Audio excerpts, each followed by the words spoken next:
নমস্কার, আমি আচার্য পলাশ। মায়াংতন্ত্রের জগতে সবাইকে স্বাগত জানাই। সন্ধ্যা 5:55 গ্লোব টিভির পর্দায় আপনাদের সামনে লাইভ অনুষ্ঠানে আমি হাজির হয়েছি। আজকে আপনাদের অনেক দিন বাদে আবার লাইভ করতে এলাম, কারণ আমার তারাপীঠ ছিল। প্রতি অমাবস্যায় আমার যেরকম তারাপীঠ থাকে, সেই তারাপীঠে যজ্ঞ করার পর তারপর আপনাদের সামনে আবার এলাম লাইভ অনুষ্ঠান করতে। তৈলঙ্গ স্বামী মহারাজের যে এপিসোড আপনাদেরকে শুরু করেছিলাম, তার জীবন কাহিনী সম্বন্ধে বলছিলাম, তার নানা রকম কীর্তিকলাপগুলো আপনাদেরকে বলছিলাম, কিভাবে একজন মনুষ্য 280 বছর বাঁচতে পারে এবং অলৌকিক ঘটনা ঘটাতে পারে। স্বয়ং ভগবানকে যারা চাক্ষুষ দেখেছে এই কলিযুগে, শ্রীমৎ তৈলঙ্গ স্বামী। ভারতবর্ষের অনেক সাধকদের মধ্যে তৈলঙ্গ স্বামী অন্যতম, যেমন গুরু বামদেব, শ্রী শ্রী রামকৃষ্ণদেব, আরও অনেক সাধক ব্যক্তি রয়েছেন, যেমন আপনার রামপ্রসাদ সেন ইত্যাদি। আপনার স্বামী বিবেকানন্দ আমাদের হিন্দু ধর্মকে সারা বিশ্বে প্রচার করেছিলেন, সুতরাং তিনিও একজন সাধক। তো শ্রীমৎ তৈলঙ্গ স্বামীর কার্যকারিতা এবং তার ক্রিয়াকলাপগুলো একটু সবার থেকে ভিন্ন থাকতো। মানে অলৌকিক ঘটনাকে এমন নিমেষের মধ্যে করে ফেলতেন যে সাধারণ মানুষের পক্ষে বোঝা সম্ভবপর নয়। সেই ঘটনা আপনাদের সামনে তুলে ধরেছি। আজকে একটা বিশেষ তার ঘটনা, আজকে আপনি আরেকটা এপিসোডে আজকে আমি তুলে ধরছি, যে মানুষকে যদি কোনো মানুষ যদি তিরস্কার করে, অর্থাৎ মানুষকে যদি কোনো মানুষ তিরস্কার করে, অর্থাৎ এক ব্যক্তিকে আরেক ব্যক্তি যদি তিরস্কার করে, তার তো উপকার তো দূরের কথা, অপকারের কথা সেই ব্যক্তি চিন্তা করে যার তিরস্কার করা হলো। কিন্তু তৈলঙ্গ স্বামী স্বয়ং ঈশ্বর, তাকে গালিগালাজ বা তিরস্কার তার কোনো কিছুই লাগে না। আজকে আপনাদেরকে সেটা তুলে ধরব। সেই সময় তৈলঙ্গ স্বামীজি মহারাজ হনুমান ঘাটের নিকটে আশ্রয় করেছিলেন। তিনি কাশী বিশ্বনাথে ছিলেন বহু বছর, কিন্তু এক জায়গায় বেশি দিন থাকতেন না। এইবার সেই নিকটে, হনুমান ঘাটের নিকটে তিনি যখন বসবাস করতেন, সে হনুমান ঘাটে স্নান করার জন্য তিনি একদিন প্রাতঃকালে বেরোন। উলঙ্গ অবস্থায়, অর্থাৎ তিনি শুধু নেংটি পরে থাকতেন। সেই উলঙ্গ অবস্থায় বলে তাকে উলঙ্গ স্বামীজি, অর্থাৎ নেংটি পরেই থাকতেন। সেই অবস্থায় তিনি স্নান ঘাটে যাচ্ছেন প্রাতঃকালে। এমন সময় সেই স্থানে আসেন এক মহারাষ্ট্রীয় সম্ভ্রান্ত পরিবারের মহিলা। তিনি কাশী বিশ্বনাথে এসেছিলেন বিশেষ একটি কারণে। সেই মহিলা মহারাষ্ট্র থেকে কাশী বিশ্বনাথ আসেন তার স্বামীর রোগ মুক্তির জন্য, অর্থাৎ তার স্বামীর পেটে বড়সড় রকম রোগ, অর্থাৎ পীড়া ও ক্ষত হয়েছে। বৈদ্যতে বলে দিয়েছে এই ক্ষত সারানো সম্ভবপর নয়। সেই জন্য ঈশ্বর স্বয়ং বিশ্বনাথের কাছে অবশ্যই এসেছিলেন সেই মহিলাটি তার স্বামীকে নিয়ে, যাতে রোগ মুক্তি ঘটে। প্রায় বহু মাস যাবৎ সেই বিশ্বনাথে তিনি স্নান করে বিশ্বনাথের মাথায় জল এবং জল ঢালতেন, দুধ ঢালতেন, দুধ দই ঘি মধু দিয়ে প্রতিদিন স্নান করাতেন এবং বেলপাতা ফুল দিয়ে পুজো করতেন। সেই এমন একদিনের ঘটনা বলি, তিনি বিশ্বনাথ এর মন্দিরে যাচ্ছিলেন। সে উলঙ্গ বাবাজিকে দেখা যায় যে হনুমান ঘাটে স্নান করতে নামছেন। এমন সময় মহিলার সামনে সেই স্বামীজি, বিশাল আকার স্বামীজি উপস্থিত হওয়াতে মহিলাটি সরে দাঁড়ান অবশ্যই, এবং পাশ থেকে একটা কথা তিরস্কার করে। মহিলাটি বলে, যদি উলঙ্গই থাকবে তাহলে শহরাঞ্চলে থাকার কি দরকার, বনে গিয়ে থাকতে পারো। তুমি যে সিদ্ধ পুরুষ, তার জন্য লোক দেখানোর দরকার নেই। এই কথাটা স্বামীজির কানে পৌঁছয়, কিন্তু তাতে তিনি কর্ণপাত না করে তিনি স্নানঘাটের দিকে এগিয়ে যান। যথারীতি মহিলাটি বিশ্বনাথের দর্শন করে নিত্য পুজো করেন, যেরকম আগে করেছিলেন। সেই দিনই রাত্রিকালে মহিলার কাছে স্বয়ং প্রভু বিশ্বনাথ উপস্থিত হন এবং উপস্থিত হয়ে তার স্বপ্নাদেশে তিনি বলেন, তুই, মানে প্রভু বিশ্বনাথ ওই মহিলাটিকে, সম্ভ্রান্ত মহিলাটিকে বলছেন, তুই যাকে অপমান করেছিস আজ, মনে রাখবি তার কৃপায় তোর আসার কারণ সম্পন্ন হবে। আমি তোর কিছু করতে পারবো না।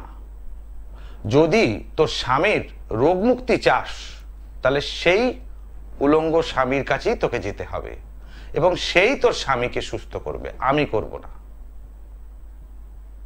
এই দর্শন দিয়ে মহিলাটিকে বলে বিশ্বনাথ স্বয়ং চলে যান।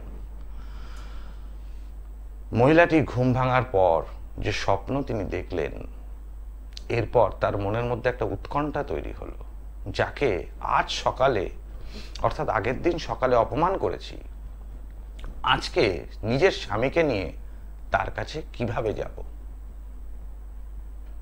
সংকয় ও সংকোচন তো মনের মধ্যে হতেই থাকে, কাউকে অপমান করা সোজা, কিন্তু তার কাছে যদি আসতে হয় তখনই হয়ে যায় সমস্যা। যাই হোক, মহিলাটি নিজের কথা, নিজের সম্মানের কথা না ভেবে স্বামীর রোগের জন্য চিন্তা করে বলেন একবার পড়বো সেই স্বামীজির পায়ে। সেই মহিলাটি তার স্বামীকে নিয়ে গেলেন সেই হনুমান ঘাটে, যেখানে আশ্রয় নিয়েছেন তৈলঙ্গ স্বামীজি মহারাজ। সেখানে গিয়ে উপস্থিত হলেন এবং দুজনেই সেই তৈলঙ্গ স্বামীজি মহারাজের পায়ে পড়লেন। যথারীতি নিজের স্বামীর প্রাণ ভিক্ষা চাইলেন এবং স্বামীর সমস্ত কষ্টের কথা বললেন এবং আগের দিন যে তিরস্কারও করেছেন সেটাও ক্ষমা চাইলেন। তো স্বামীজি বলেন, ওতে আমার কিছু যায় আসে না, এই যে ভস্য তোর স্বামীর গায়ে মাখিয়ে দিলাম, তোর স্বামীর রোগ মুক্তি ঘটে যাবে। সত্যিকারের তৈলঙ্গ স্বামীজি মহারাজ ওই মহিলার স্বামীর গায়ে যখন ভস্য মাখিয়ে দিলেন, সঙ্গে সঙ্গে তার পেটের ক্ষত এবং যন্ত্রণা উধাও হয়ে যায় এবং রোগ মুক্তি ঘটে। এই রকম নানা অলৌকিক ঘটনা তৈলঙ্গ স্বামীজি তার জীবনকালে করেছিলেন এবং বিশ্বনাথে বহুদিন ছিলেন, কিন্তু এক স্থানে থাকতেন না, নানা স্থানে থাকতেন। সেই জন্য যারা ওখানে দর্শনার্থী আসছেন তীর্থক্ষেত্রে বেনারসে, অর্থাৎ সেই বিশ্বনাথ দর্শনের সঙ্গে সঙ্গে তারা যেমন স্নান করতেন গঙ্গার ঘাটে, মণিকর্ণিকার ঘাটে দর্শন করতেন, তার সঙ্গে সঙ্গে স্বয়ং জীবন্ত বিশ্বনাথ অর্থাৎ তৈলঙ্গ স্বামীজির দর্শন অবশ্যই করতেন। যার জন্য তৈলঙ্গ স্বামীজি এক জায়গায় বেশি দিন থাকতে পারতেন না, এত ভিড় হতো তার কাছে, হাজার হাজার ভক্ত তার পায়ে লুটিয়ে পড়তো। তো এই হচ্ছে স্বামীজির লীলা খেলা। সাধক হতে গেলে প্রথমে নিজের মনটাকে পরিষ্কার করতে হবে। অবশ্যই প্রত্যেকটা মানুষের অর্থের প্রয়োজন হয়, কিন্তু অধিক অর্থ অনর্থের মূল। আমি যে চেম্বারে ক্লায়েন্ট দেখি, আমার জ্যোতিষ ফিসটুকুনি, এটা আমার পেশা, জ্যোতিষটা আমার পেশা। আমি উইদাউট ফিস অর্থাৎ ফিস ছাড়া কাউকে দেখবো না, এটা বাস্তব কথা, পারিশ্রমিক ছাড়া কাউকে দেখবো না। কিন্তু তন্ত্রটা আমার কাছে সাধনা। সেই জন্য মানুষ যে সমস্যা নিয়ে আসেন, আগে সমস্যা মুক্ত করি, তারপর অবশ্যই কাজের মূল্য নিই। কারণ আমি যেটা টিভি অনুষ্ঠানে বলি সেটাই কিন্তু চেম্বারে করে দেখাই। প্রতিদিন সন্ধ্যা 5:55 গ্লোব টিভিতে যে অনুষ্ঠানটা আপনাদের জন্য করি, এটা একটা সিরিয়ালের এপিসোডের মতো, যাতে প্রতিদিন আপনারা নতুন নতুন কাহিনী জানতে পারেন। আমি কলার বলনকে দেখে নিই। জয় মা তারা। বলুন, কে বলছেন, কোথা থেকে বলছেন? ডানলপ থেকে বলছেন। কি নাম মা আপনার? আপনার নাম কি? আচ্ছা, মেয়ের সম্বন্ধে জানবেন তাই তো? মেয়ের জন্ম তারিখ বলুন শ্রেষ্ঠার। 14/1/1988। টাইম বলুন। 4:10 PM। জন্মস্থান কি কলকাতা? আপনি কি আগে আমাকে কোনোদিন ফোন করেছিলেন? ছেলের জন্য করেছিলেন। বৃহস্পতিবার জন্মবার তাই তো? আচ্ছা, ছেলের সম্বন্ধে কি বলেছিলাম আমি? সন্তুষ্ট হয়েছিলেন আপনি?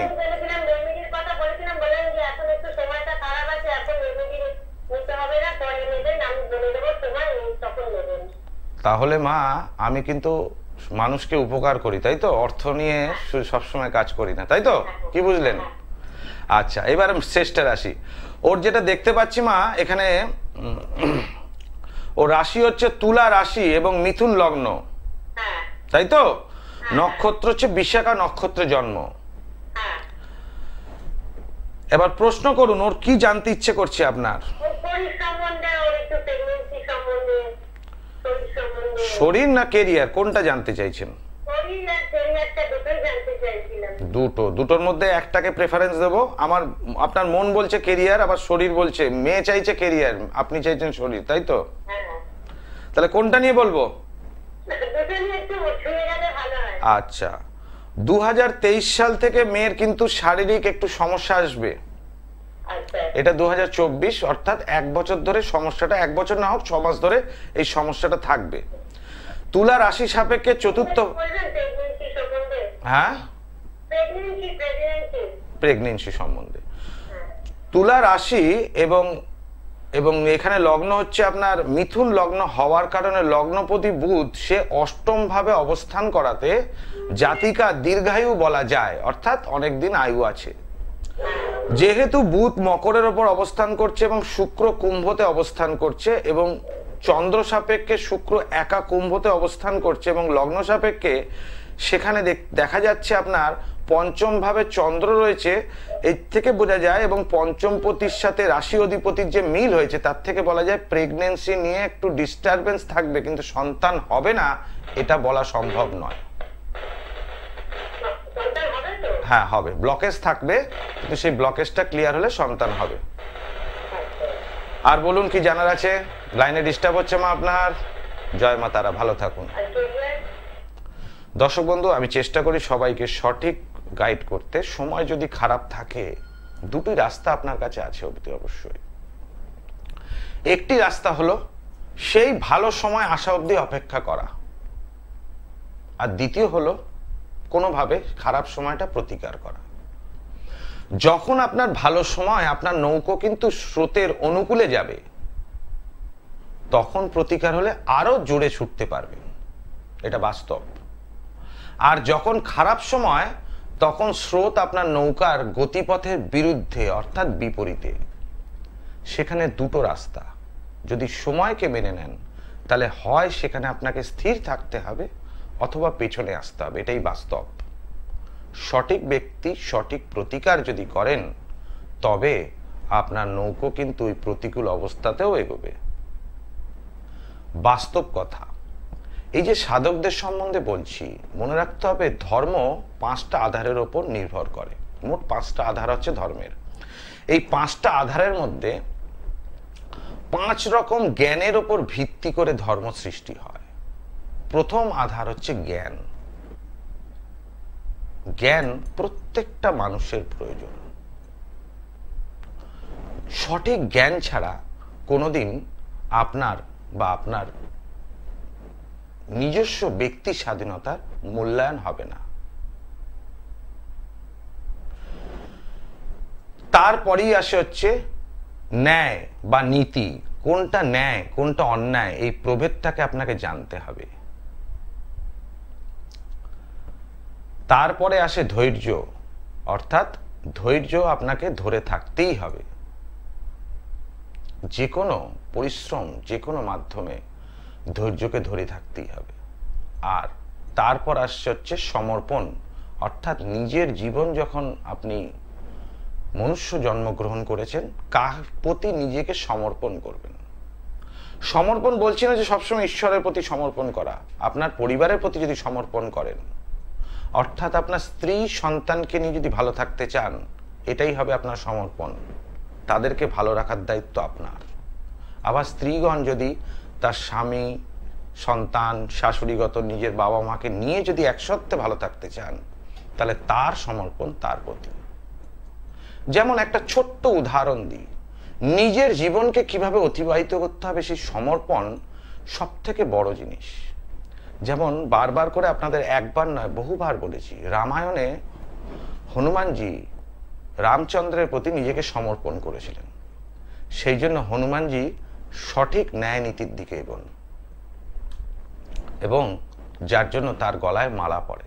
আবার মহাভারতে সব থেকে বড় যোদ্ধা কিন্তু কর্ণ ছিলেন না, ভীষ্মই ছিলেন। তো ভীষ্ম ছিলেন মহাভারতের সব থেকে বড় যোদ্ধা। তো এই বড় যোদ্ধা নিজেকে সমর্পণ করেছিল ধৃতরাষ্ট্র এবং ধৃতরাষ্ট্রের ছেলে দুর্যোধনের প্রতি। ফলে তার গলায় মালাটা পড়ে না। দুজনেই বীর। এই বীরত্ব পাওয়ার জন্য আরেকটা জিনিস আছে। তো এই ধর্মের 4টে জিনিস বললাম। আরেকটা ধর্মের যেটা মূল কেন্দ্রবিন্দু, যে 5টা জিনিস নেই, সেটা হচ্ছে পরিশ্রম। পরিশ্রম আপনাকে করতে হবে। শ্রম ছাড়া কোনো কিছুতেই মুক্তি লাভ ঘটে না। অর্থাৎ আপনার বিবাহ হচ্ছে না, কেন হচ্ছে না? অবশ্যই তার গ্রহগত প্রতিকার আমাকে করতে হবে, কিন্তু আপনার পরিশ্রম মানে আপনার মনের মধ্যে বিশ্বাস থাকতে হবে যে এনার দ্বারাই আপনার স্বামী প্রাপ্তি আছে এবং সুখী জীবন প্রাপ্তি আছে। এটাই হচ্ছে সমর্পণ। অর্থাৎ কোন জ্যোতিষী আপনি আপনার জীবনে চলার পথের বাধা দূর করতে কোন জ্যোতিষীকে আপনি চয়ন করবেন, অর্থাৎ সিলেক্ট করবেন বা নির্বাচন করবেন, সেটা আপনার দায়িত্ব। সঠিক মার্গ যারা গ্লোব টিভির পর্দায় ফোন করবেন দেখানোর দায়িত্ব আমার, অর্থাৎ বর্তমান হরোস্কোপ অনুযায়ী, যেটা আমার জ্ঞান, যেটা আমার পেশা জ্যোতিষ হিসাবে, এবং টোটালি ফ্রি কনসালটেন্সি। কিন্তু এই তন্ত্রটা আমার কাছে সাধনা হয়ে যায় যদি সাধকদের সম্বন্ধে আপনাদেরকে তুলে ধরছি, তাদের জীবন কাহিনী পড়তে পড়তে। সেই জন্য আগে আপনাদের সমস্যার সমাধান করব, তারপর অতি অবশ্যই মূল্য নেব। বাস্তবিক তাতে একটা কথা বলি, প্রতি অমাবস্যায় যেমন আমার তারাপীঠ মহাশ্মশানে মহাযজ্ঞ থাকে এবং প্রতি পূর্ণিমায় নিজ গৃহ মন্দিরে হোমযজ্ঞ থাকে। যে কোনো মানুষের যে কোনো সমস্যা হোক সেটা সমাধান করা সম্ভব 100%। পেটের ভেতর ওষুধ কিভাবে হয়েছে?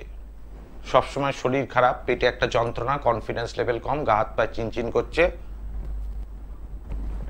বৃষ্টি নেই অথচ গায়ে বৃষ্টির ফোঁটা পড়ছে, আশেপাশে মশা কিছু নেই বা ছাড় পোকাও নেই, রাত্রিরে ঘুমোচ্ছেন, দেখছেন কে এসে কামড়াচ্ছে পায়ে, চুল করছে, তার মানে সেই সময় আপনার উপর বান মারা হচ্ছে। তাহলে এই বান থেকে মুক্তি পাওয়ার জন্য নিশ্চয়ই নিরাময় আছে। এই যে আমার মেটাল ট্যাবলেট বলা হয় আচার্য পলাশের মেটাল ট্যাবলেট, সব তন্ত্র বারবার, মায়াং তন্ত্র একবার, প্রত্যেক গ্রহের প্রতিকার আচার্য পলাশের মেটাল ট্যাবলেটে জুড়ি মেলা ভার। এই মেটাল ট্যাবলেটে 64 রকম গাছগাছরা সহ ভোজ্যপত্র সহ ইত্যাদি নানাবিধ ঔষধি দিয়ে তৈরি হয়, যেটা শুধুমাত্র ধারণ করলেই কার্যকারিতা হয়। টেলিফোন লাইনে মনে হয় কোনো ডিস্টার্ব হচ্ছে। জয় মা তারা, হ্যালো, একটু টেলিফোন লাইনটায় মনে হয় কোনো ডিস্টার্ব হচ্ছে, যার জন্য আগের ফোনটাও একটু ডিস্টার্ব হলো, এটা তো একটু ডিস্টার্ব হচ্ছে। যাই হোক, নেক্সট কেউ কল করতে পারেন গ্লোব টিভির পর্দায় সরাসরি ফোন করার জন্য। যেমন দুটি নাম্বার চলছে, দুটি বুকিং নাম্বার, কন্ট্যাক্ট নাম্বার 9836955394 এবং 9836396305। না এর ডিকশনারি আমার কাছে নেই, না বলে আমার কাছে কিছু হয় না, হতেই হবে। একজন জ্যোতিষী পারেন আপনার জীবনের চলার পথে রাস্তা, সঠিক রাস্তা দেখাতে, এবং সঠিক পথে যদি আপনি ভালোভাবে এগোতে চান তার জন্য তার প্রতিকার করেন। আর একজন সঠিক সাধক তান্ত্রিক তিনি পারেন আপনার ভাগ্যকে বদলে দিতে। কেউ যদি বলে ভাগ্যে নেই, হলো না, আমার ভাগ্য খারাপ, এটা আমি মানি না। ভাগ্যকে দোষ দেয় এবং অপরকে নিজের ভাগ্যের কারণে দোষারোপ করে মানুষ, নিজের দিকে চেয়ে দেখে না তার কি কারণে এটা তার হাতছাড়া হলো। এইটাই বাস্তবিকতা। কারণ যারা যারা আমার চেম্বারে এসছেন প্রত্যেকেই জানেন আমি সমস্যা মুক্ত করে দিই, যেটা টিভিতে বলি। আর জয় মা তারা, জয় মা তারা, লাইনে মনে হচ্ছে কোনো ডিস্টার্ব হচ্ছে ভাই, একটু টেলিফোনটা দেখে দিও যে রয়েছো। দেখো মনে হচ্ছে টেলিফোন লাইনে কোনো ডিস্টার্ব হচ্ছে, যার জন্য লাইনটা ভালোভাবে ঢুকছে না, একটা ফিডব্যাক আসছে। যাই হোক, আপনারা যারা ফোন করছেন একটু 2 মিনিট ছেড়ে ফোন করুন, ততক্ষণ আমি কথাবার্তা চালাচ্ছি, কন্ট্রোল রুম থেকে টেলিফোনের লাইনটা ঠিক করার চেষ্টা করছেন। এই যে না বলে কিছু হয় না, কেন বললাম? অনেকে ভূতের ভয় পায়, গা ছমছম করে, যে কোনো অবস্থাতে হঠাৎ ভয় পেয়ে যায়, একটা ভয় ভীতি লাগে। এই মেটাল ট্যাবলেটটা এমন ভাবে তৈরি করি আর এমন গাছগাছড়া দিয়ে তৈরি হবে, 64 রকম গাছগাছড়ার মধ্যে এমন গাছগাছড়া থাকবে যে ভূত আপনার ধারে কাছে আসতে পারবে না, 100% আসতে পারবে না। জয় মা তারা। জয় মা তারা, বলুন। নমস্কার। ছেলের সম্বন্ধে কি নাম আপনার? আপনার নামটা বলুন। তপব্রত বসু। আর আপনার নাম কি? আচ্ছা বলুন, ছেলের জন্ম তারিখ বলুন।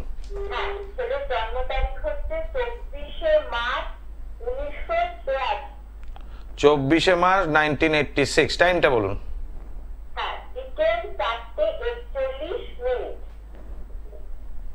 জন্মস্থান? এখন কোথা থেকে বলছেন মা? এখন আমি কসবা থেকে বলছি। কসবা। সোমবার জন্মবার? আগে সোমবার ছেলের জন্মবার?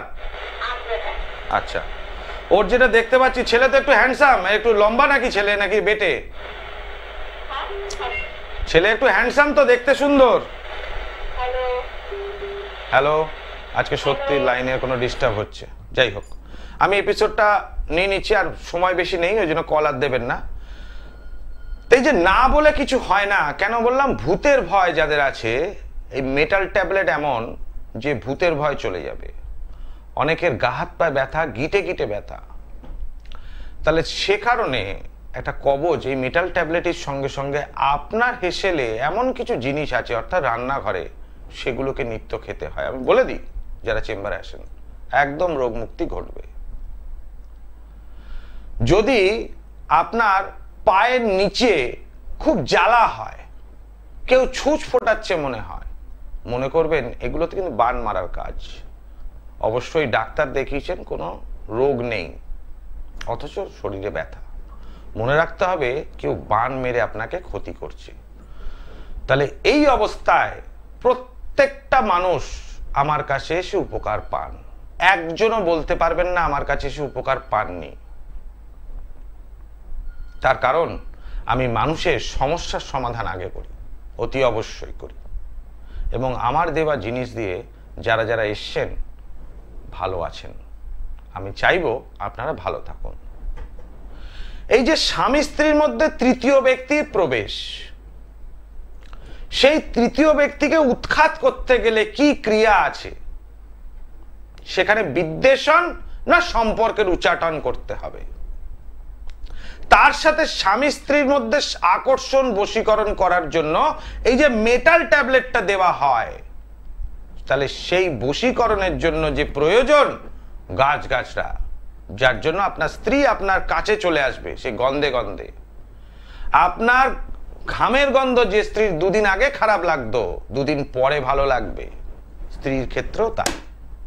স্বামী আপনাকে পছন্দ করতো না, কিন্তু দুদিন পরে আবার পছন্দ করছে। এই হচ্ছে মেটাল ট্যাবলেট। ধারণ সঙ্গে সঙ্গেই কার্যকারিতা হবে, বাধা বিঘ্ন নাশ হবে।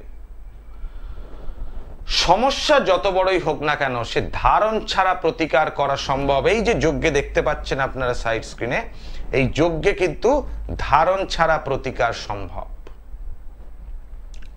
মনে রাখতে হবে প্রত্যেকটা মানুষের আলাদা আলাদা নিজস্ব অস্তিত্ব থাকে, এবং তার গ্রহগত বিচারটাও আলাদা হয়। ডিগ্রিগত কারণে কেন বাধা হচ্ছে সেইটাকে আমি বিচার করি সম্পূর্ণ জ্যোতিষ মতে। এই জন্য আমার গণনাটা সম্পূর্ণ নির্ভুল হয়, একদম স্পেসিফিক এবং পারফেক্ট, যার জন্য সেই জায়গাটুকু মেরামত করি। ফলে তারা উপকার অবশ্যই পাবেন, এবং প্রত্যেকটা ব্যক্তি আমার কাছে এসে উপকার পেয়েছেন, একজনও বলতে পারবেন না যে উপকার পাননি। আমি মানুষকে সমস্যার সমাধান আগে করি।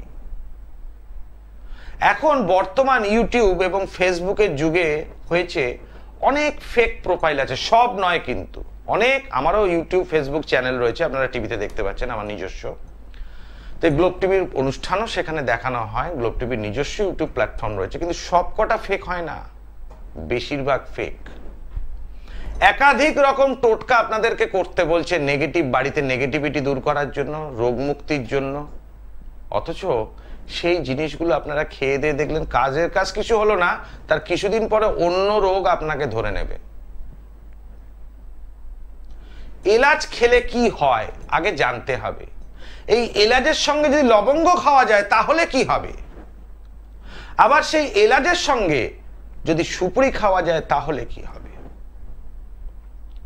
অনেকে দেখবেন গুটকা খায়, এবং গুটকার রিজন দেখাচ্ছে যে সুপুরির কারণে। কি কারণে ওপেন টিভি অনুষ্ঠানে বলা সম্ভব নয়, যেটা সায়েন্স বলছে সেটাই বললাম। তবে এর থেকে কিভাবে নিরাময় হবে, এমন কিছু জিনিস আছে আপনি গুটকার সঙ্গে মিশিয়ে খাবেন, রোগ আপনার হবে না। আপনি একাধিক স্মোক করুন, এমন কিছু জিনিস আছে গাছগাছড়া থেকে আপনি সেবন করলে লাংসের কোনো ক্ষতি হবে না। আবার এমন কিছু জিনিস আছে সেটাও পান করলে হার্টের যত বড়ই সমস্যা হোক কোনোদিন ব্লকেজ আসবে না। আমি এগুলো নিজের ওপর প্রয়োগ করি। এগুলি অরিজিনালি সত্যযুগ তথা দাপর এবং ত্রেতা যুগের আয়ুর্বেদিক শাস্ত্রের। ট্যাবলেট হচ্ছে অ্যালোপ্যাথি জিনিস, সেটা বর্তমানে বিভিন্ন জায়গায় ব্যবহার হচ্ছে। যাই হোক, এই যে ধারণ ছাড়া প্রতিকারের জন্য তারাপীঠ মহাশ্মশানে আমার মহাযজ্ঞ থাকে, আর প্রতি পূর্ণিমায় আমার নিজ গৃহ মন্দিরে হোমযজ্ঞ থাকে, আর অমাবস্যায় তারাপীঠ মহাশ্মশানে। দর্শক বন্ধু, অনুষ্ঠান শেষ করার সময় প্রত্যেকে ভালো থাকুন, সুস্থ থাকুন, এবং আগামী দিনে আপনাদের জন্য আরেকটু তৈলঙ্গ স্বামী সম্বন্ধে বলবো, আরও কিছু অনুষ্ঠান নিয়ে আসবো নতুন এপিসোড নিয়ে। ওম সর্বমঙ্গলা মঙ্গলে শিবে সর্বার্থ সাধিকে শরণ্যে ত্র্যম্বকে গৌরী নারায়ণী নমস্তুতে।